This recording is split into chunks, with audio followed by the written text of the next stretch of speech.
"We don't need old men like you," Clara Whitmore said, as she stood at the head of the conference table, her voice slicing through the room like a blade. My colleagues froze, pretending not to hear, but I felt every eye on me as humiliation burned in my chest. 25 years I'd given this company, nights spent alone in the office, mornings I missed my daughter's laughter, erased in a single sentence. I didn't argue. I didn't beg.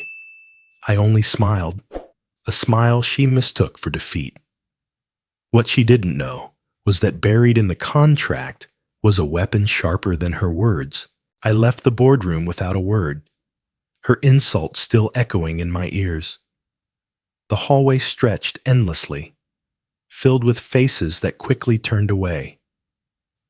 25 years of loyalty dissolved in the silence of people too afraid to stand beside me. By the time I stepped outside, the city lights were fading into the night. My hands trembled, not from fear, but from the weight of everything I had given up. When I opened the door to my house, the clock read past midnight. The faint smell of reheated dinner lingered, untouched. My wife, Margaret, sat in the living room with the lamp casting weary shadows across her face. She didn't ask what had happened. She didn't need to. She simply sighed, a deep exhale filled with years of resignation. Behind her, down the hall, our daughter's room door was cracked open. I pushed it gently, and there she was, fast asleep, her hair spilling over her pillow. I hadn't kissed her goodnight in weeks. Margaret spoke softly, though her words cut sharper than Clara's earlier insult. "You gave them your life, Michael, and what do you have left?" I didn't answer. Instead, I hung my jacket, loosened my tie, and poured a glass of water to ease the dryness in my throat. She didn't understand, or maybe she understood too well, that I wasn't angry. Not yet. Because anger fades, but patience lasts. Years earlier, when the company was on the brink of collapse, it had been my design that pulled us back. A system that automated logistics and saved millions in wasted resources. Harold Whitmore, the old man who had once trusted me like a son, had shaken my hand in gratitude and told me, "You've saved the family name." That night, while Margaret and I celebrated with takeout pizza, I told myself it had been worth it. The missed birthdays, the sleepless nights, the quiet dinners alone, they were sacrifices made for something bigger, but sacrifice is only noble if it's remembered. Tonight, it was clear that my sacrifices had been forgotten. I went into my study, the place where I kept every document, every paper, every file from my years at Whitmore Industries. While sorting through a stack of old contracts, perhaps out of habit more than intent, I stumbled upon something peculiar. A clause buried deep within my employment agreement. A golden parachute. If I were to be dismissed without just cause, the company would owe me a sum that could cripple them overnight. My pulse quickened. This wasn't anger. It was possibility. I read it twice, then 3 times, making sure my tired eyes weren't deceiving me. Margaret knocked on the door softly. "Come to bed, Michael," she said. I closed the folder, slid it back into its place, and forced a calm smile.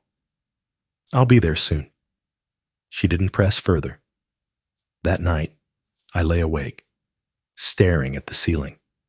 Clara thought she had humiliated me, but the truth was, she had only opened a door I had kept shut for years.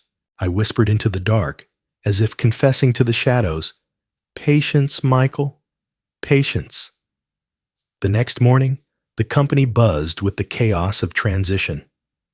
Clara strutted through the halls, her heels clicking like a gavel pronouncing judgment. Her youth and arrogance radiated with every step. She greeted the younger staff warmly, but barely glanced at the older ones. The message was clear. Loyalty had expired. I received an email about a board meeting scheduled for later that day. Normally, my name was on the invitation list by default. This time, it was missing. When I asked James, my closest colleague for over a decade, he shifted uncomfortably. It's nothing personal, Michael. New leadership, new ways. You understand? I stared at him. This was the man who once toasted me as the backbone of the company. Now, he couldn't even hold my gaze. He had chosen survival over friendship. Clara had already begun her purge, and James was quick to bend the knee. That evening at home, my daughter Emily, only 12, but far too perceptive, looked up from her homework and asked, "Dad, do they treat you badly at work?" Her question pierced deeper than Clara's insult, deeper than James's betrayal. I forced a smile and kissed her forehead. Some people forget what matters, sweetheart, but it's not your worry.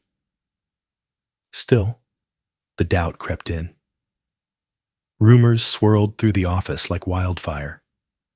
Clara planned to replace nearly every senior manager with her own circle of hand-picked allies.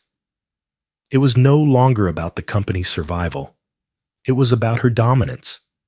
The empire her father built had become her personal stage. One afternoon, I passed her in the hallway. She stopped, tilted her head, and smiled at me. Not warmly, not kindly, but with the sly grin of someone who believes they've already won. My chest tightened, but I matched her smile with one of my own. Because she didn't know. Not yet. The boardroom was crowded that morning, the air thick with anticipation. Clara stood at the head of the long mahogany table, her tailored suit gleaming under the fluorescent lights. Her posture radiated control, her eyes scanning the room as though she were queen of a conquered empire. Then her gaze fell on me. She didn't hesitate. "We don't need relics of the past," she declared, her voice sharp enough to slice through the silence. Gasps rippled across the table. Some colleagues avoided my eyes, staring at their notes as if reading them could shield them from the shame of witnessing mine. Others fought to hide their smirks, the corners of their mouths twitching as if my downfall confirmed their own safety. I sat still, my hands folded neatly, a faint smile tugging at my lips. Not the smile of a man defeated, but of a man who knew something others did not. To the room, it might have looked like compliance. To Clara, it might have looked like surrender. But inside, I was cataloging every detail. The tightening of James's jaw as he shifted uncomfortably, the hushed whispers on the far end of the table, the gleam of triumph in Clara's eyes. "Effective immediately," she continued, "Michael Reed will be relieved of his duties. It's time this company looks to the future, not the past." Her words hung in the air, heavy and humiliating. Yet I felt strangely calm. My silence was a shield, one that baffled even me. Why wasn't I raging? Why wasn't I defending myself? Perhaps because fury would have given her victory. My smile, however, planted unease in her confidence. As I gathered my papers, a micro cliffhanger rippled in the air. What kind of man simply smiles after being publicly executed? Later that day, I stood in Clara's office to sign the termination papers. She leaned back in her chair, satisfied, pen in hand. The contract slid across the polished desk toward me, the ink already prepared to sever ties. She signed it with a flourish, pushing the document my way without even glancing at the fine print. Arrogance blinded her to the details. Hours later, Behind the closed doors of Harold Whitmore's office, a storm erupted. I wasn't there, but word spread quickly enough. Harold's voice thundered down the halls, shaking the polished glass walls of the executive floor. You just burned millions overnight. Do you even read contracts? The golden parachute clause had detonated.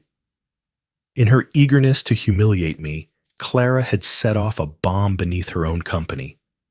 Firing me without just cause meant Whitmore Industries now owed me a fortune, 10 times the value of my pension, an amount that could destabilize their fragile financial standing.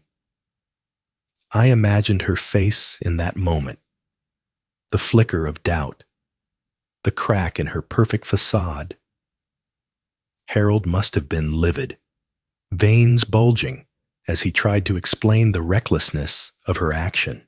For all her ambition, Clara was still a novice, playing with matches in a room filled with gasoline.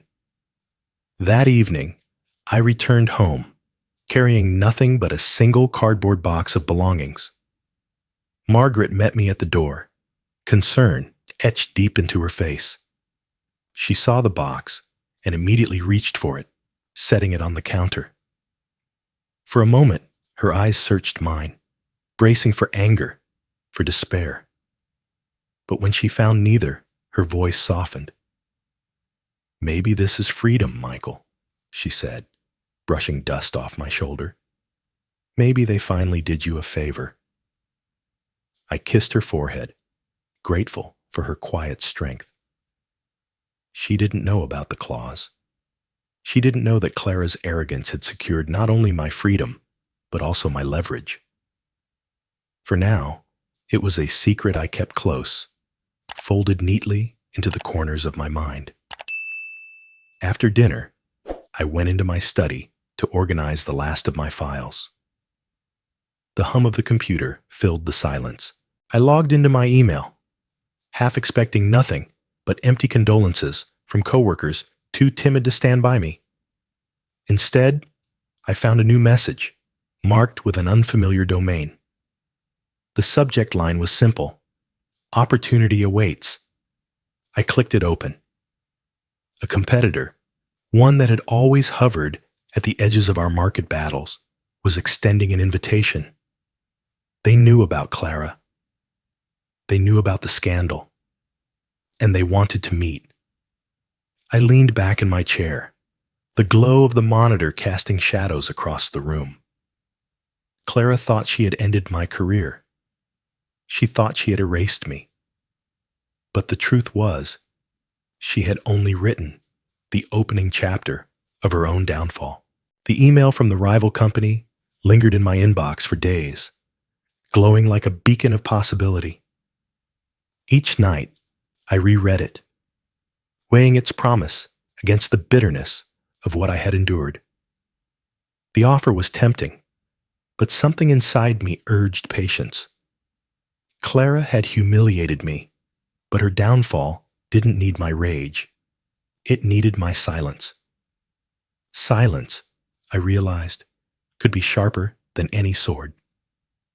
The settlement clause in my contract was enough to cripple Whitmore Industries. I could have filed the claim immediately, cashed out, and walked away. Many in my position would have, but there was something unsatisfying about ending the story that way. They had stolen my dignity in front of everyone. A silent paycheck wasn't enough to balance the scale. Justice had to be visible. One Saturday morning, I took my daughter Emily to the park. For the first time in years, I had no meetings, no looming deadlines, no urgent calls vibrating in my pocket. We walked by the pond, feeding ducks stale bread.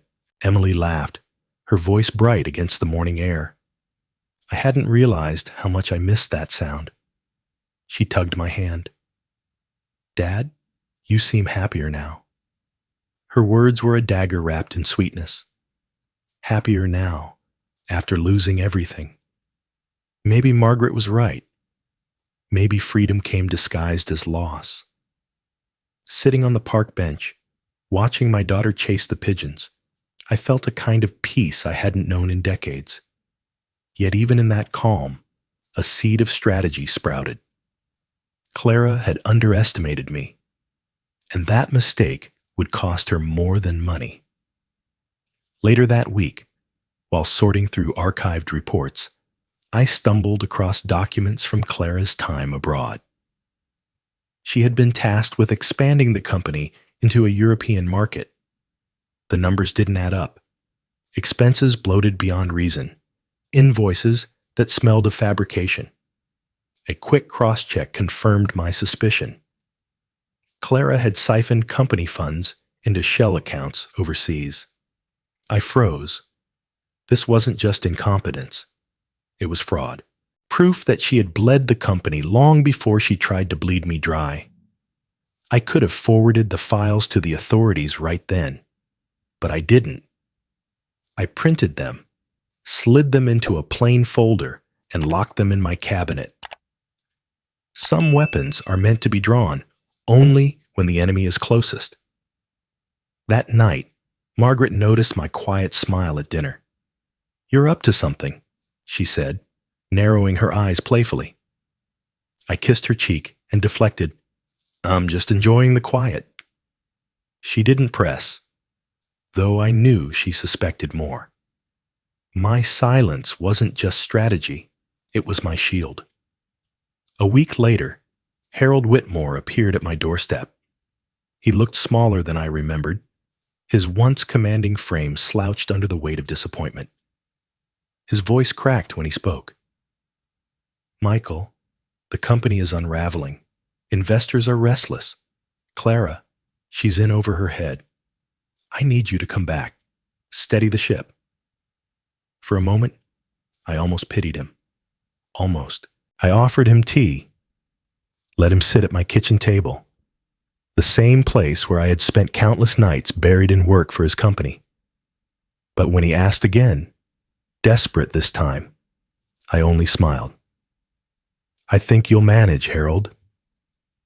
The refusal shocked him. For decades, I had been the man who never said no. His eyes darted away, ashamed. He left without another word, shoulders hunched, carrying with him the weight of a crumbling empire. Friends called me in the days that followed. Some offered sympathy, others advice. "Take the payout, Michael. Retire somewhere warm. Forget them." I nodded politely, but inside, I knew forgetting was impossible. They had carved humiliation into me, and scars don't fade with sunshine. Then came the second email from the rival firm. This time, it wasn't just an invitation. It was an offer. Executive Vice President. A salary that dwarfed my old one. Freedom to shape strategy, not just execute it. They wanted me not in spite of what Clara had done, but because of it. My reputation, tarnished inside Whitmore Industries, was gleaming everywhere else. I closed the laptop slowly, my reflection staring back at me from the darkened screen. The irony wasn't lost on me. Clara had tried to bury me, and in doing so, she had raised my value higher than ever. Still, I hesitated. The folder with her fraudulent records sat in my desk drawer, humming like a live wire. I wasn't ready to play it yet. Timing was everything, and the stage wasn't set. Clara continued her reign, oblivious to the blade hovering above her. She smiled in interviews, shook hands with partners, acted as if she were untouchable. She didn't know that every step she took brought her closer to the edge. And when she finally looked down, it would be too late. The headlines arrived on a Monday morning. Bold black letters splashed across the front page. Family business. Faces lawsuit over illegal dismissal. Every news outlet picked it up within hours. Reporters swarmed the steps of Whitmore Industries, cameras flashing, voices shouting questions Clara refused to answer. The golden parachute clause, once buried deep in my contract, had become a national scandal. By midweek, the company's stock had plummeted.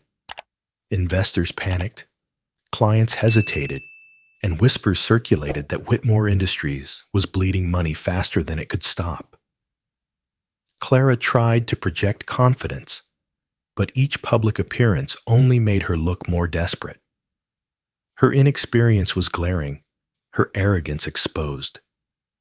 The board needed a scapegoat, and Clara wasted no time finding one. James, the same James who had once toasted me as the heart of the company and later turned his back, was suddenly paraded as the culprit. According to Clara, he had mishandled the legal review of my contract, failing to identify the dangerous clause.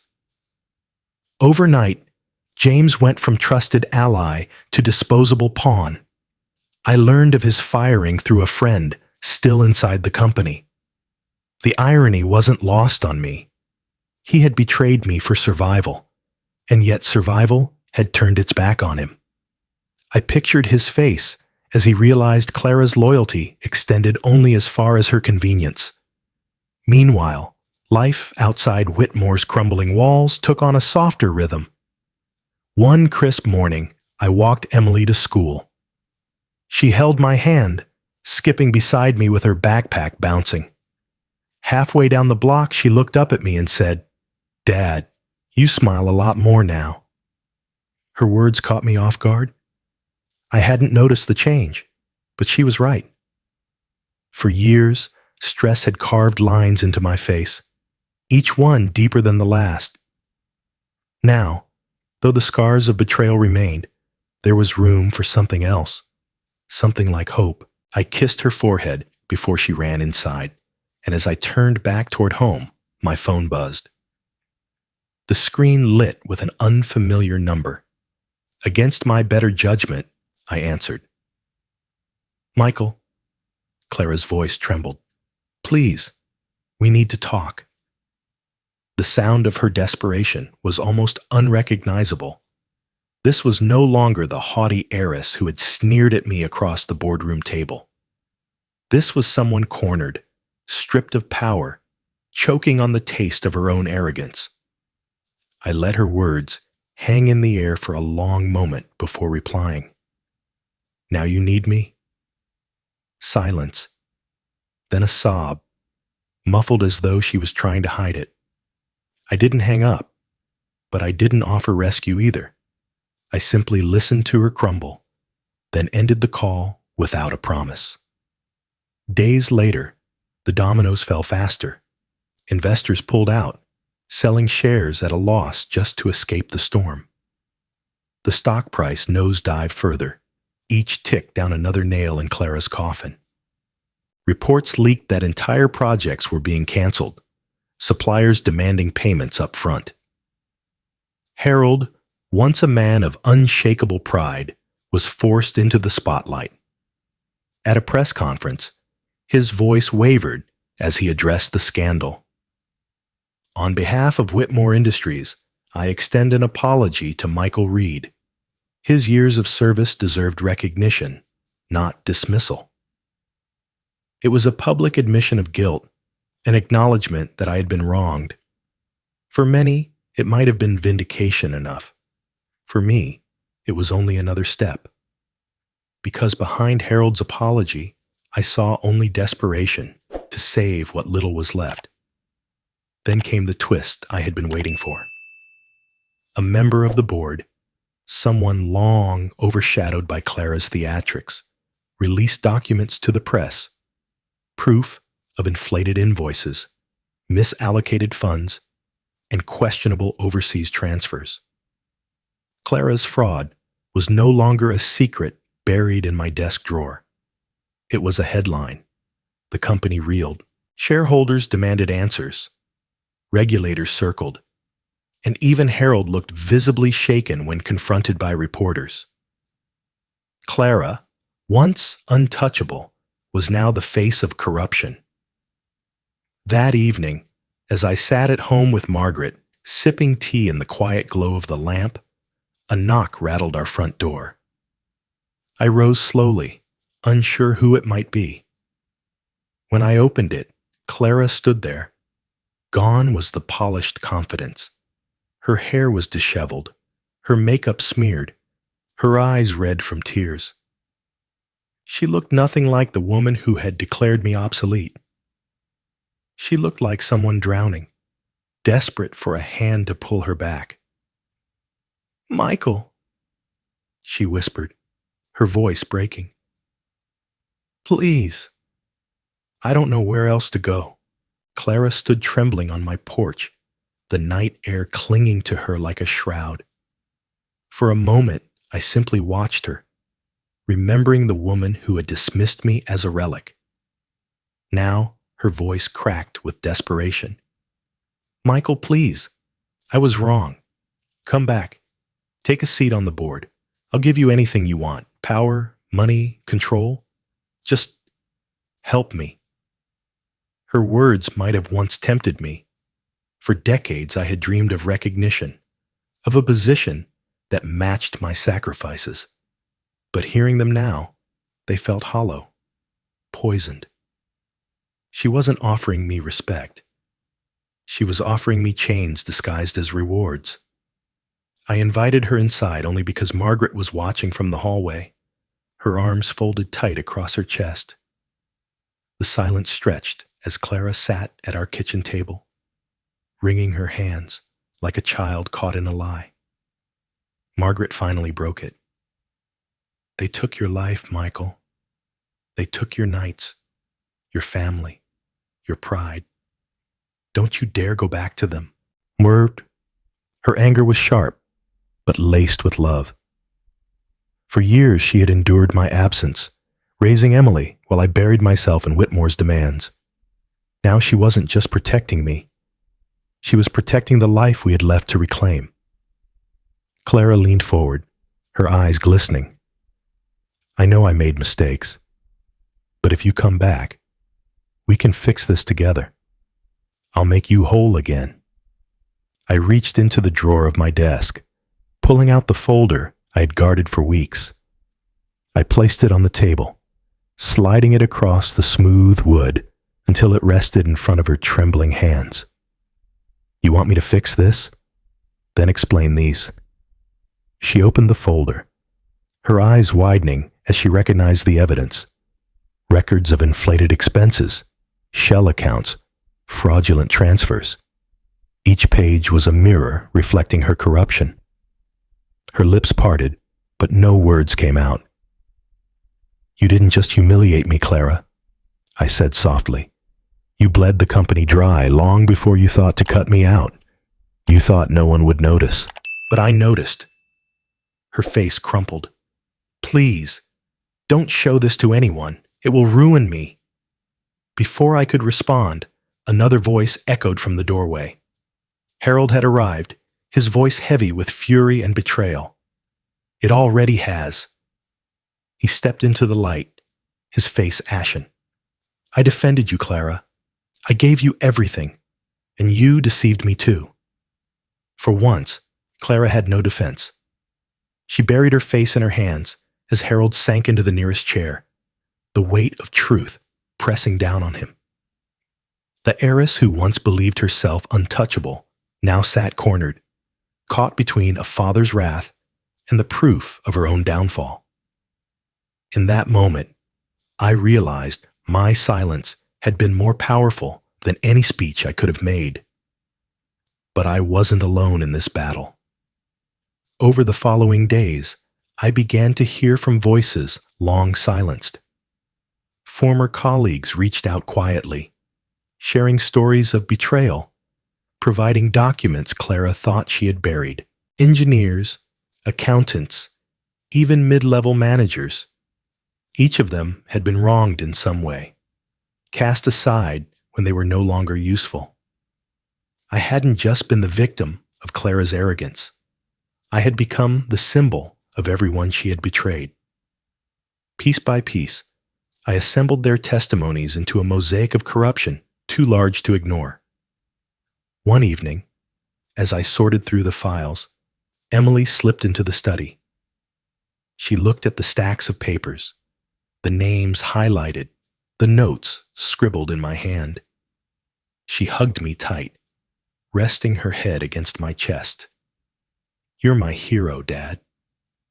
Her words steadied me more than any strategy could. I wasn't fighting just for myself. I was fighting for everyone who had been crushed beneath Clara's ambition. Then, like dominoes falling in perfect rhythm, the final blow struck. News outlets erupted with fresh reports. Whitmore heiress linked to international fraud scheme. The documents had been leaked, not by me directly, but by the network of betrayed employees who had grown tired of silence. Images of Clara splashed across every screen, her confident smile replaced with the pale terror of a cornered criminal. The empire she thought she ruled was collapsing around her, every stone pulled loose by the very people she had dismissed. And as I watched the reports, sipping my coffee in the quiet of my living room, I knew the face-off was nearly over. The storm that swallowed Whitmore Industries left me standing on unexpected ground. Within weeks of Clara's scandal, the rival firm extended a formal contract offering me the position of vice president. This time, I didn't hesitate. Their offices were bright and modern, filled with people eager to build rather than tear down.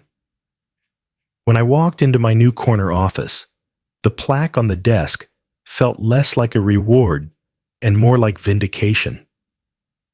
The first day I signed those papers, Emily ran into my arms when I came home early. "You're not late," she squealed, hugging me tightly. For the first time in years, I was present for her birthday. Balloons covered the living room, candles flickered on the cake, and when I sang beside her, her laughter filled the room like sunlight breaking through clouds. Margaret's eyes shone with quiet pride. That night, as I shook hands with my new colleagues during a welcome dinner, a truth revealed itself. This company had been founded by men and women who had once suffered the same betrayals I had. Former employees discarded by arrogance and greed had banded together, turning their shared scars into strength. I wasn't joining strangers. I was joining survivors. It felt poetic. Clara had tried to erase me, but instead, she had pushed me into a network stronger than Whitmore had ever been.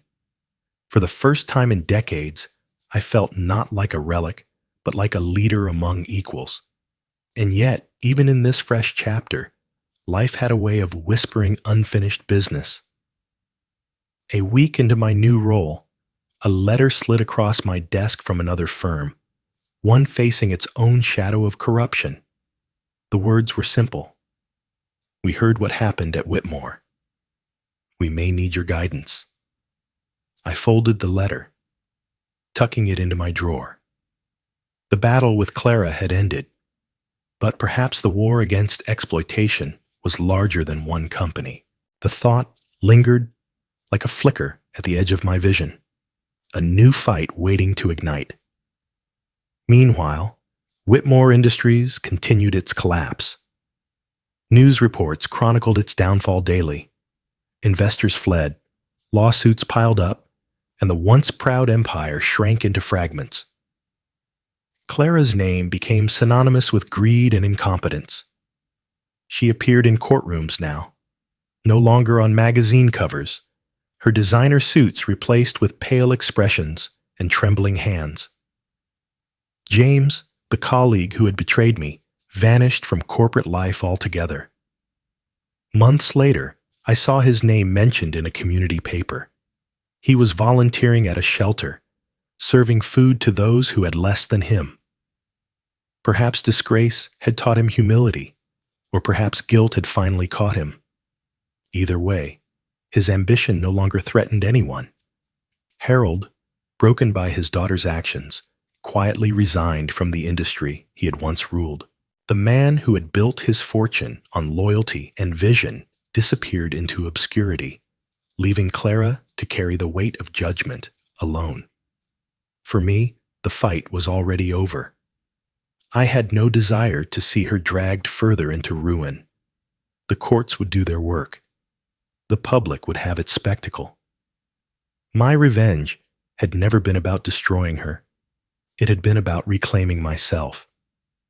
One quiet evening, I sat at Emily's bedside as she slept. The room was dim, her soft breathing steady.